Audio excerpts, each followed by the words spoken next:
Welcome everyone to another episode of the Plastic Hearts Podcast. My name is Fonzie. Today we're not joined by Gavin Jones. We're here for an emergency episode. The PlayStation 5 has been officially confirmed by Sony. They woke us up this morning, shook us out of bed, and with some news. We can confirm it's called PS5 and a whole bunch of other stuff, so let's get into it. I scanned the internet for all the interpretations and breakdowns from Kotaku, IGN, and as well as the official PlayStation blog post that they premiered this morning. So let's get into it. It's kind of crazy. The future's here. So we have the original PlayStation blog post, which was from this morning. This is from Jim Ryan, President and CEO of SIE, Sony Interactive Entertainment. An update on next-gen PlayStation 5 launches holiday 2020. Now, we knew it was already holiday 2020. We theorized it with Project Scarlet and releasing then as well. But now we have a lockdown time, and they can officially call it the PlayStation 5. That one that was obvious. Maybe it was we're hoping for something out of left field, but why? You're not going to innovate on that. Why change that? It's PS5 makes the most sense. So we'll get into the actual blog post here. Now, this is Jim Ryan on the PlayStation blog post. Since we originally unveiled our next-gen console in April, we know that there's been a lot of excitement and interest in hearing more about what the future of games will bring. Today, I'm proud to share that our next-generation console will be called PlayStation 5 and will be launching in time for holiday 2020. These updates may not be a huge surprise, but we wanted to confirm them from our PlayStation fans as we start to reveal additional details about our vision for the next generation. Wired Magazine covered these updates and more in a story that posted this morning. Now, Wired got hands-on with some stuff with the controller for sure, and we'll get into that in detail as well, but there's this in-depth breakdown from Wired.com where they go into the actual nitty-gritty. The more refers to something I'm quite excited about, a preview of the new controller that will ship with PlayStation 5. One of our goals with the next generation is to deepen the feeling of immersion when you play games, and we had the opportunity with our new controller to reimagine how sense of touch can add to that immersion. To that end, there are two key innovations with the PlayStation 5's new controller. So here's where it gets pretty interesting. That we get some, because we always kind of theorized, okay, are we losing that horrible touchpad that nobody uses, the light bar? What's that PlayStation 5 controller gonna look like? Are we going to that boomerang? I kind of dug that boomerang with the PS3. I guess here's hoping it'll end up looking something like that. But there's some new features. First, we're adopting haptic feedback to replace the rumble technology found in controllers since the 5th generation of consoles. With haptics, you truly feel a broader range of feedback, so crashing into a wall in a race car feels much different than making a tackle on the football field. You can even get a sense for a variety of textures when running through fields of grass or plodding through mud. Now, that one is pretty dope. I'm liking that. I wonder, now my mind starts to break down, how is this haptic feedback going to feel when you play it? If it's haptic feedback brings up, that technology is in phones, from what I understand, where you actually touch the screen and it kind of bumps back at you. So if you can have, bumps just rippling through a controller face where you hold it, that's pretty insane. I really like the idea. If that's how they implement it, or you just feel, that's how it'd have to be, because otherwise you're just feeling it in certain areas. It'd have to be where you're actually gripping the controller. The main part is in your thumbs, in your palms rather. So if they can send a wave of texture, of bumps, just something to convey, a texture or feeling, that's really cool. And then letting the developers just go to town and create what they want to create with that. Now they continue further. The second innovation is something we call adaptive triggers, which have been incorporated into the trigger buttons L2 and R2. Developers can program the resistance of the trigger so that you feel the tactical sensation of drawing a bow, an arrow, or accelerating an off-road vehicle through rocky terrain. In combination with the haptics, this can produce a powerful experience that better simulates various actions. Game creators have started to receive early versions of the new controller, and we can't wait to see where their imagination goes with these new features at their disposal. So, adaptive triggers. Yeah, so it's very interesting how they're going to create resistance within the trigger. That's an awesome idea, because it's really just... triggers traditionally have been, it's just a fancier button where you have a longer, they create that resistance or that feeling by having more space with the trigger taking to go from its natural point to where it's fully pushed down, similar to, a gun trigger. But I like the idea of changing that, adding resistance to it so you can really just have these different effects. I mean, that's a really neat idea.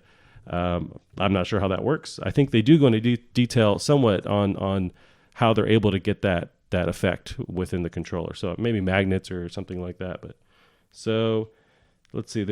That's the bulk of the blog post there. So they really confirm PS5 is the name, PlayStation 5. We've got holiday 2020 for sure confirmed, and we have the 2 features with the new controller. That's as far as they're going with this update, but it's kind of out of the blue. Just here you go. They're dropping the mic, and I like how they peek in with some huge news and then just back out again to kind of show, we got the big dick around here. We have the best news, or not maybe the best news, but I think they're aware that when they speak, especially with this kind of stuff, everyone listens and they can do it whenever they want. They don't need an E3. They can just, announce stuff and it will take the internet by storm, as it should. PS5 is highly anticipated. So I did pull up some thoughts and interpretations from the big media outlets. So we have Jason Schreier, who's like the king of this video game news. He's awesome over at Kotaku. So he is retweeting this tweet from Nibel, who posts a bunch about the industry. And so he's just reiterating what he's heard about the PS5. So this is Jason Schreier. His tweet goes, "Lots of good next-gen details in here. I'm on paternity leave, but did ask a couple people about some rumors last week that Sony was communicating poorly about the PS5 and heard the exact opposite. One third-party dev said the hardware was excellent and tools were on time." Now, the actual tweet from Nibel says more details, and he's referring to that blog post. "Official name is PlayStation 5. Ray tracing support is hardware-based. New SSD will help boot times, loading times, and streaming. Controller has now adaptive triggers, haptic feedback, new speakers, and USB Type-C." So USB Type-C, seems like that's the standard. That's where the industry is going as far as the charging and connectability with wires with phones and all that stuff. So that makes sense. The ray tracing support is pretty dope because that was kind of inferred, or they might have in those earlier interviews with Mark Cerny, who was that hardware engineer or designer for PlayStation, made it seem like maybe the ray tracing was going to be software based, so it wouldn't be true ray tracing, and that might be the next arms race in this next gen with how does ray tracing, how is it implemented in a next gen system. So the fact that they're saying, okay, this is actually hardware means we're going to get something that's more in line with PCs. I'm sure it's still going to be like 2-3 years behind, newer PCs for sure, because they're always taking off ahead of the game, but that's pretty good to hear. So I have from IGN, Joe Screbbles breaks down the same information, adds a bit more to it though. So make sure you go and check out these articles for sure. So Wired got more detail from system architect Mark Cerny. Haptic feedback will come through highly programmable voice coil actuators. Is that from Back to the Future? That seems like a crazy technology. So highly programmable voice coil actuators located in the left and right grips of the controller, which offer more tactile responses than the DualShock 4's rumble motors currently can. Along with an improved speaker, Wired reports that a modified version of Astrobot Rescue Mission offers realistic feelings for the surfaces the player character runs across, with soggy mud and bouncy wooden bridges being communicated through the feeling of the controller. Wired also played a version of GT Sport that used haptic feedback, a major change from the PS4 version of the game, which removed rumble altogether because it was too tiring. Cerny also clarified to Wired that the previously reported ray tracing tech in PS5 is not on a software level, but is built into the GPU hardware. That's awesome. That's me jumping in. That's awesome. Just a little bit, me and Gavin talk about all the time, the little bit that I see and can understand of ray tracing, it just looks awesome. And so I'm very excited to see these next-gen games. They already look beautiful on current consoles, but to add that ray tracing ability and PC is already there with a lot of these games, but it's going to be nuts. I mean, I really can't wait for that. So to get back into it, PS5 will use 100 gigabyte optical discs and an optical drive that also plays 4K Blu-rays. Game installation from discs is mandatory, but because of the difference in speed between the console solid-state drive and the disk drive. However, installations will now be more customizable, with Cerny saying players could choose to install a multiplayer mode or allowing you to delete a campaign portion once you've finished it to free up space for other games. We go further in there. The console's home screen will apparently also allow more flexibility for how players enter games. Players will seemingly be able to boot up a game straight into multiplayer activity or a specific single-player mission, even being told what rewards they'll get in-game for doing so. Wired also confirms that the PS5 dev kit looks similar to the design we reported on in August, but Sony won't talk about what the consumer version will look like. Dev kits often look wildly different to the release version of the console. Yeah, so this is referring to that Lamborghini style dev kit, the like schematic or pictures that we were seeing online that just looked pretty wild. Of course, yeah, will the actual PS5 look like that? I highly doubt it. It'll be more of a sleek. That's kind of the industry style that's been going with you see the Xbox One X, where it's just slimmed down, basic geometry, just very simplified, sexy kind of modern design.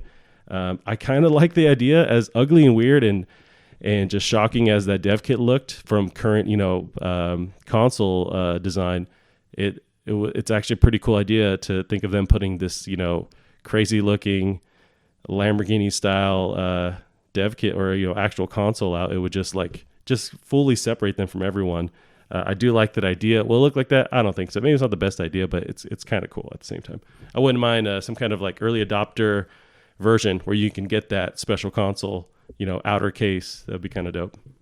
So they go further in here. Marco Thrush of Bluepoint Games explains that the console is getting back to instant loading of old cartridge games, and reconfirms that his studio is working on a big new game after the studio's remake of The Shadow of the Colossus.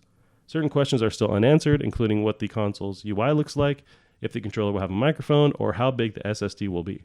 Yeah, this is stuff that's going to start to reveal eventually the price of this thing, because that's where I worry. Is we have ray tracing support in the hardware, we have an SSD, and I don't know if there's a backup regular HDD. You have features like maybe built-in microphone into the console. You have the boosted up other specs that it's currently having, and I just worry about. I feel like they're very conscious that they can't put out another PS3 $600 price tag. They just can't do that. They have this lead ahead of every other console maker where they just can't put out this crazy expensive console again. They can't afford to lose that gain. So I'm hoping that they don't, but they're also, and maybe this is just boasting as you do with every console release, saying how amazing your console is. It has all these features, but I'm just hoping that the end result isn't a $1,000 console. Although they sell $1,000 phones, the iPhone 11 or 15, whatever the fuck is, coming out $1,000, and you just bite the bullet and pay Verizon or whatever to just kind of incrementally sell it back to you. So maybe it's not insane for these consoles to do something like that to get them. That might be the give and take to get on par with PC stuff, is to actually release something that's the cost of a real PC. PC gaming is awesome, but these and it's modular. You can buy little chunks and upgrade over time. But these rigs to do VR, to do ray tracing, they're like $1,500, $1,000 rigs. And these consoles come out for $500, and even that's like making everyone shit their pants. So maybe we're reaching some kind of inevitability where these markets align and the prices are similar to each other. I don't know. I'm speaking out of my ass, but I wonder. And I worry about the price of that just because I'm also broke as everyone else who's behind this console. So in my mind, I would love a $400. They just drop the mic. Here you go. I highly doubt that with all these features. So we'll see. Now, Kotaku picks up the story as well. Steven Totillo writes about it. Sony isn't waiting for any more leaks. They revealed more details about the PlayStation 5, and yes, it will be called the PS5, to Wired today, as well as announcing more about the console on the company's blog. Here's the key info. Now, he reiterates some of the stuff we've been talking about. Of course, these outlets are doing all the work. I am simply eating it and shitting it out, and with doing a worse job than they're doing. So let's go through the bullet points. It'll be called the PS5, holiday 2020. The console will have a solid-state drive. Games will be released on 100 gigabyte discs. Like the PlayStation 4, the PlayStation 5 reads physical media via 4K Blu-ray drive. Yeah, no, I guess no innovations there with the whole the jump from standard to 4K Blu-rays, and there's no 8K need. So I mean, that seems like that will just carry over from the last gen. As with games this generation, they'll need to be installed from the disc. Though Sony is now saying that players will have more granular control of which parts of the game they install or uninstall, campaign, multiplayer, etc. The PS5's revised user interface will show more information about what can be done in a game, including the availability of multiplayer matches. That is pretty dope if you can just load up your menu and see who's playing and how long it'll take you to jump in the game, or just jump right in and not have to load the game if you have this solid-state drive.